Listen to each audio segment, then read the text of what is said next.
Jai Hind learners, I am Dr. Vineeta Mittal, Assistant Professor at Subharti University. Today I am going to give you the brief introduction how the concept of accounting came into existence. As you all know, accounting is considered as the language of business. The early development of accounting dates to ancient Mesopotamia. In India, Chanakya wrote in his book Arthashastra, which contains the detailed aspect of containing the books of accounts for a sovereign state. The modern father of accounting was Luca Paciello, who in his book in double entry system in 1494 wrote that every business transactions has double aspect. The Institute of Chartered Accountant of India is the national professional accounting body of India. It was established on 1st July 1949 as a statutory body under the Chartered Accountant Act 1949 enacted by the Parliament to regulate the professional of financial accounting in India. It is the second largest professional body and finance body in the world. After this, we move on what do you mean by accounting. Before starting with the accounting,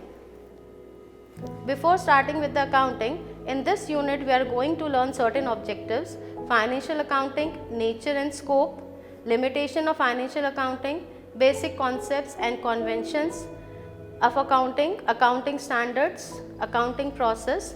Now first of all, we are going to study what is accounting. The American Institute of Certified Public Accountants has defined the financial accounting as the art of recording, classifying and summarizing in a significant manner and in terms of money transactions and events which in part at least of a financial character and interpreting the results thereof. As you all know that accounting is considered as the boon and language of every business. It gives us the channel to communicate with the people and to give more insight about the business activities which is carried on by the small and large business organization. So, accounting basically it is the art, it gives us the platform, a performer, that is why it is considered as art for recording the business transactions.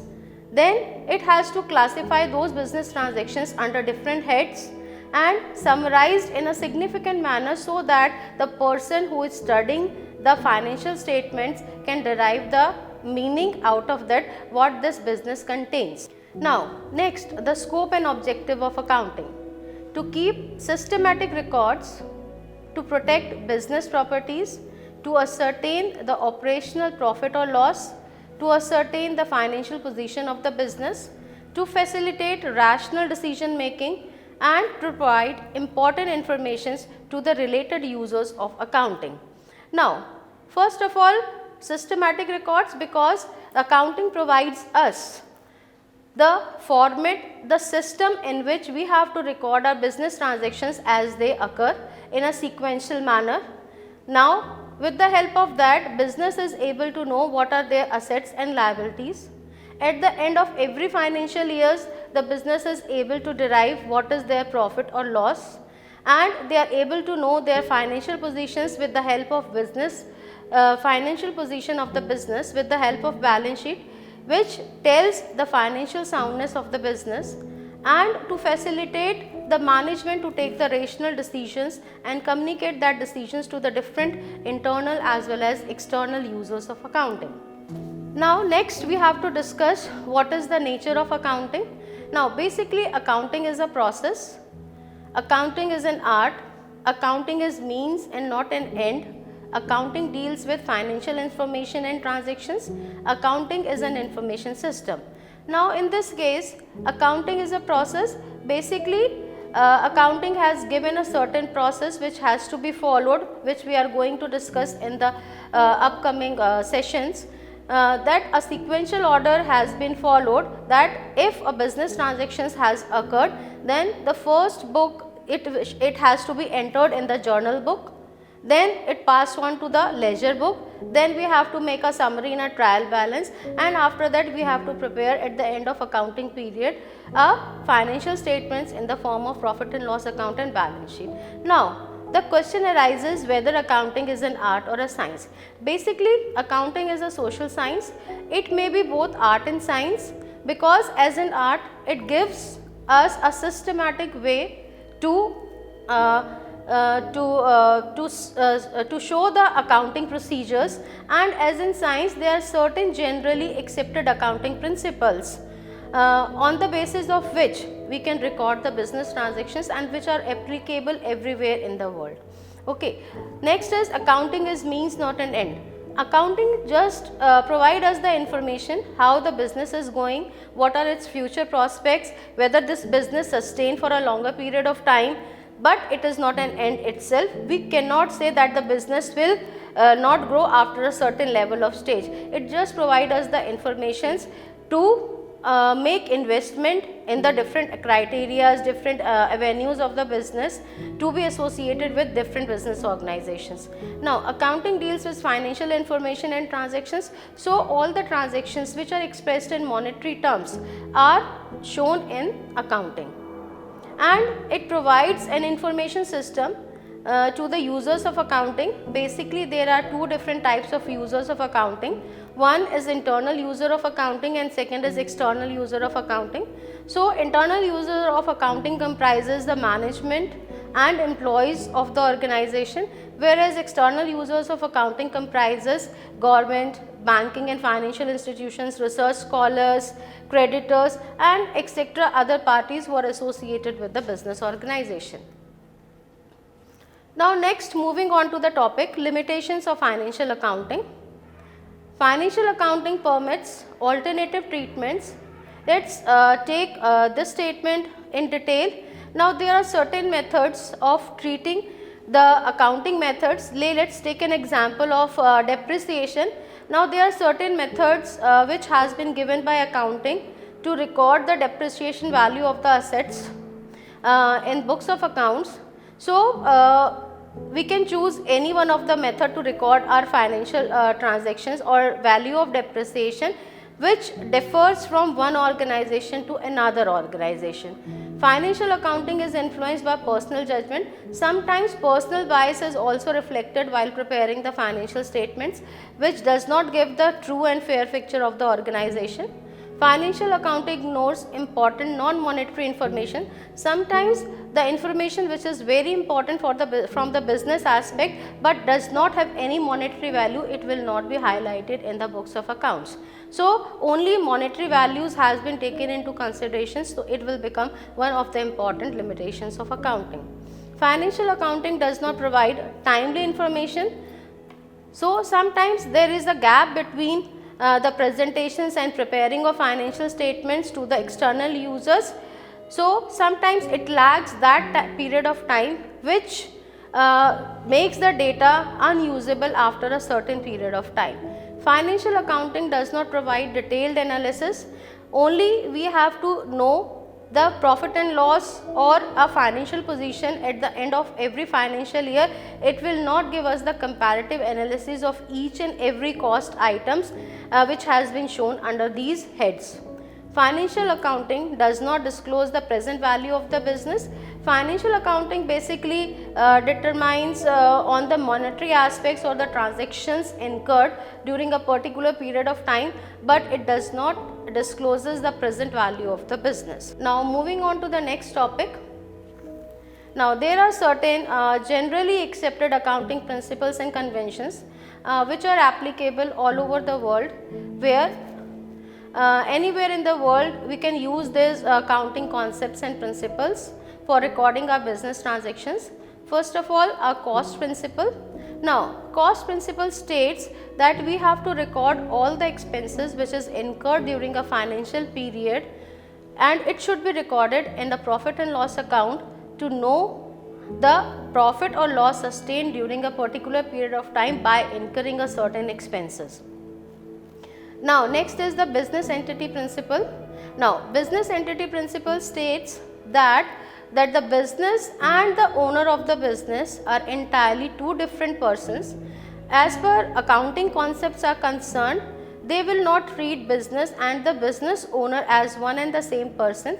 They treat it as two different entities, and in books of accounts two different sets of entries has been made. One entry should be made in the name of the business and another entry should be made in the name of a owner of the business. So, business entity concept determines that both the owner of the business and the business itself are having a two individual identities and entities, and we have to treat them separately in terms of accounting.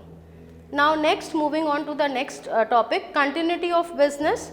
Now, continuity of business means, or we can say going concern concept. Now, here whenever any business has been established by a person, it was of the opinion that his business will continue for an infinite period of time. It will not be closed down in a shorter period of time.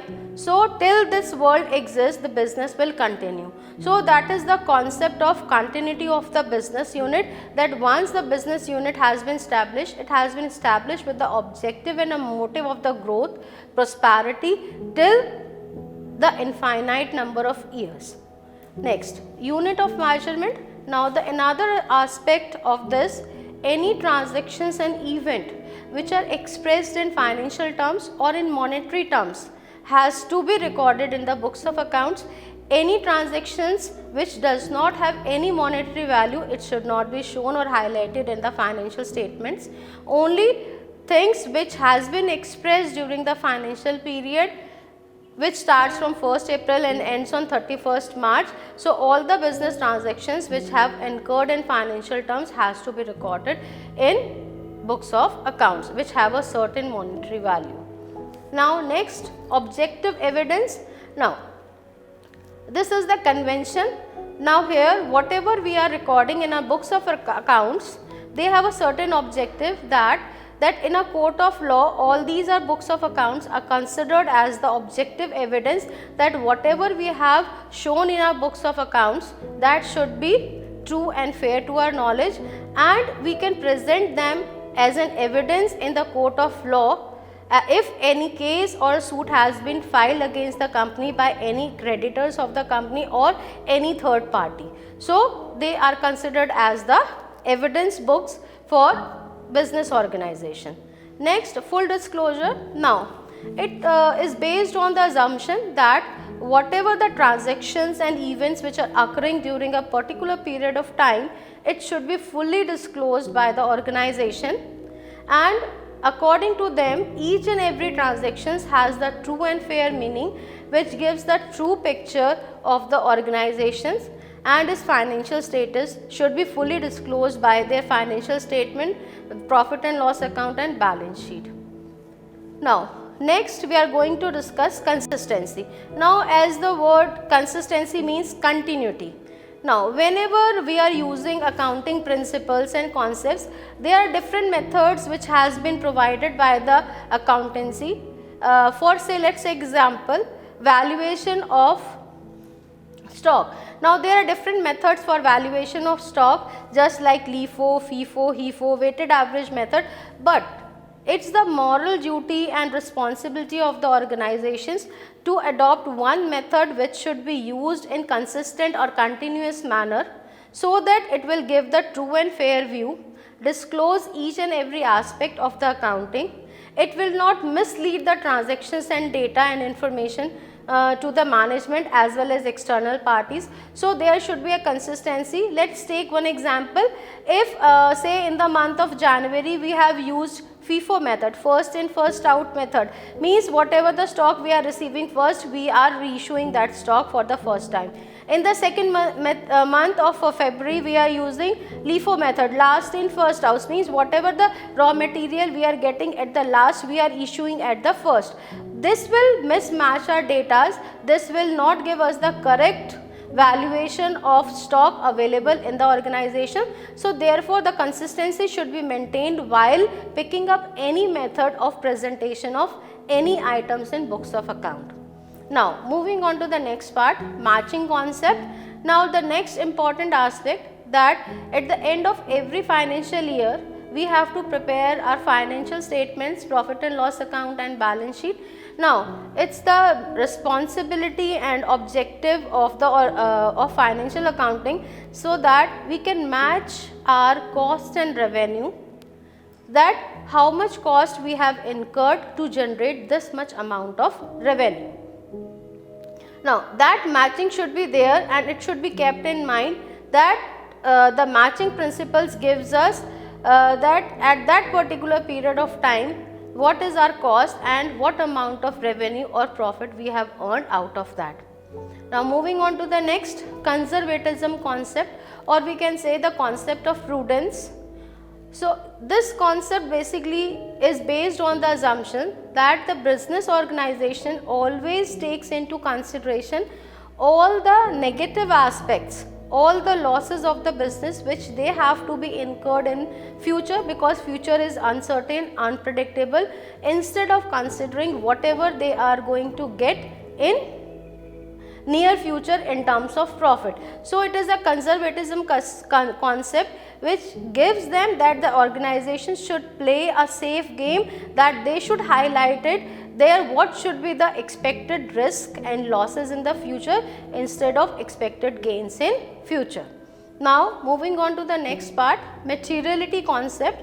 Now, materiality concept means whatever the business transactions we are showing in our different sets of books of accounts, it should have an impact on other accounts also. For that, we have to materially discuss and disclose each and every aspect of accounting. True and fair view in the books of accounts. Now, the next topic we have to discuss, accounting as a process. Basic of accounting. Now, basically there are three different types of accounts: personal account, real account and nominal account. Now, there are certain rules which has been governed through this account. Debit rule, for personal account, debit the receiver, credit the giver. Real account, what comes in and what goes out. Nominal account, all expenses and losses and all income and gains should be credited. Now, let us take one example. What is personal account? Basically, the personal account relates to an individual person or an artificial person which is created by law. Individual person examples are like you and me. Any person of the organization, that is a natural person, and artificial persons are those which are created by law, private company, public companies, corporate bodies. These are the examples of artificial persons which are created by the procedure of law. Now, next, real account. Real account basically deals with the types of assets. We are having a different types of assets: fixed assets, current assets and intangible assets. Okay. So, there are three categories of assets which came under the category of real accounts. Now, first of all, we are going to discuss what is fixed assets. So, whenever the organization make investment in land, building, furniture, these are coming under the category of fixed assets. Okay. Now, moving on to the next type of asset is current asset. Current asset is basically those assets which can be used by the organization during a similar tenure of time, like cash in hand, cash at bank, debtors, bills receivable, prepaid expenses, closing stock, all these considered as a part of current assets. Now, moving on to the next asset, that is intangible assets. Now, intangible assets are basically those assets which we cannot feel or touch, but we just have a feeling of those assets. For examples, goodwill, patents, copyright, these are trademarks, these are coming under the category of intangible assets. Okay. Now, moving on to the next type of account, that is nominal account. Now, nominal account is related with all the different types of expenses which are incurred by the organization during an accounting period and all the incomes received by the business during a particular period of time. So, these are the three different types of accounts on the basis of which we have to record our business transactions based on the debit and credit rule. Now, moving on to the next part, the double entry system. Now, in double entry system, every transaction affects at least 2 columns. After each transaction, the balance sheet equation must always remain in balance. Assets is equal to liabilities plus capital. The balance sheet format is too cumbersome for recording each and every transactions. So, therefore, we have to record the transaction not directly in the balance sheet. First of all, we have to make a journal entries, then we have to make a ledger entries, summary of a trial balance, and out of that the items which are related to the profit and loss account should be posted to the profit and loss account, and those related to the balance sheet has been shown in the balance sheet. So, double entry system basically defines that whenever we are recording any transaction, it has a dual impact. Say, let us take one example. Ram started his business with a capital of rupees 1 lakh. For this, we have to make a simple journal entry, cash account debit to capital account. Now, there are 2 accounts which has been affected. Now, cash is a real account and capital is a personal account. So, we have talked about 2 different types of accounts in our earlier slide. So, cash is represented as a real account. So, real account principle states debit what comes in and credit what goes out. So, cash is coming into the business, that is why we have debited cash, and capital means cash is moving out of the owners to the business. So, personal account is owner's capital account. So, it should be credited in the owner's capital account. So, there are 2 accounts has to be maintained by the business organization. One is the cash account and second is the owner's capital account. So, for each and every transactions in accounting, it has a double impact. Let us take one more example. Say, let us take purchase of furniture for rupees 5,000. Now, when we have purchased furniture, so furniture is a fixed assets. So, we have make the entry furniture account debit to cash. So, what is though both are the parts of real account, debit what comes in and credit what goes out. So, furniture is coming in and cash is moving out. So, we have debited our furniture account, which increases the fixed assets of the organization and reduces the cash, that is the current assets of the organization. So, there is a increase in one account and decrease in one account. Now, next we have to move on to the next process, that how we can follow or record the accounting in different books of accounts. First of all, transaction documentation. Whatever the documents business transactions has been occurred, we have to make a vouchers, and from that vouchers we have to make a journal entries, different journal entries. Then we have to follow the next step, ledger, next trial balance, and next is the financial statements. Now, moving on to the next, one by one we have to discuss the different process details. First, now we have to discuss about journal and ledger. What is the basic difference between journal and ledgers? So, journal is a subsidiary book of account. It is the storehouse for recording transactions. Now, ledger is the final and permanent books of account. It is termed as the means of classified transactions. Second point of difference, transactions are recorded in journals in chronological order or dates just after their occurrence. Transactions are posted in ledger in classified form from the journal. Okay, or in a simple terms we say कि as and when business transactions are occurring, they are recorded in a books of journal, but in terms of ledgers they are posted and classified according to the dates of their occurrence. Now, third point, transactions are recorded in journal without considering their nature of classification.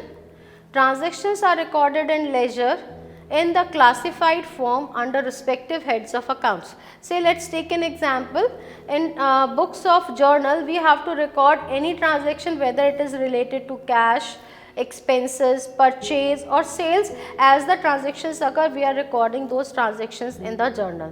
Whereas, in ledgers, we have to classify the different heads. We have to make cash account 1, expense account 1, capital account 1, bank account 1. So we have to classify the different heads and accordingly we have to make entries under those classified heads. In journal, explanation of entries of the transaction are shown. So whenever any entry has been made in the journal, explanation has been shown which makes the person who is reading the journal entries the first time that what this journal entry mean. Say let's take a simple example I have just given you earlier. Say purchased furniture for cash rupees 10,000. We have made the journal entry furniture account debit to cash.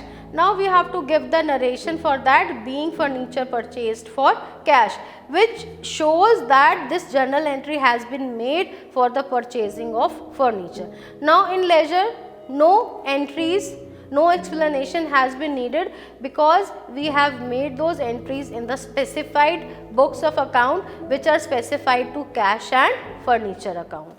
Now next, the format of the journal contains 5 columns and generally the ledger of the account forms the T form and contains 8 columns, 4 on the left side and 4 on the right side, but in statement format of ledger accounts contains 6 columns. Now moving on to the next part, journal helps in preparing ledger accounts correctly. The objective of the ledger is to know the income and expenditure of the different heads. The transactions are recorded in journal in chronological order of dates, whereas in ledger it is prepared according to the nature of accounts. The total results of the transactions cannot be known from the journal.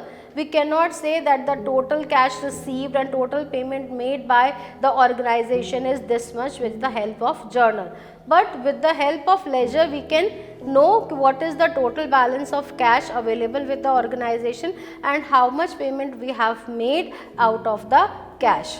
So the result of a particular head of accounts can be known from the ledger. Next point, journal. In journal, ledger folio is written. Now ledger folio, a certain numbering has been given so that whenever the transaction has been posted to that page of ledger, that ledger folio number has been shown on the journal entry, so that whenever we want to cross verify the transactions, with the help of that ledger folio number we can cross verify the transaction. And in the similar manner in the ledger also we show the journal folio to cross check the entries which has been posted to the ledger from the journal. Now moving on to the next, preparation of trial balance is not possible from the journal. The trial balance is prepared from the ledger. It is not possible to prepare an income statement at the end of a period from the journal or a profit and loss account. The income statement is prepared with the ledger balances at the end of the period to know the net profit or loss. The balance sheet cannot be prepared directly from the journal. The balance sheet is prepared with the help of ledger balances. Transactions are recorded in the journal in the light of the voucher. Transactions journal is the source of preparing the ledger account. There is a debit side and a credit side in money column in it for writing debit. Each account in ledger has 2 sides. The left side is called the debit side and the right side is called the credit side under the T format. But in statement form there are 3 money columns for writing debit and credit amount and also for balances. Now thank you listeners. We will continue this topic in our next slide. Till then, have a good day.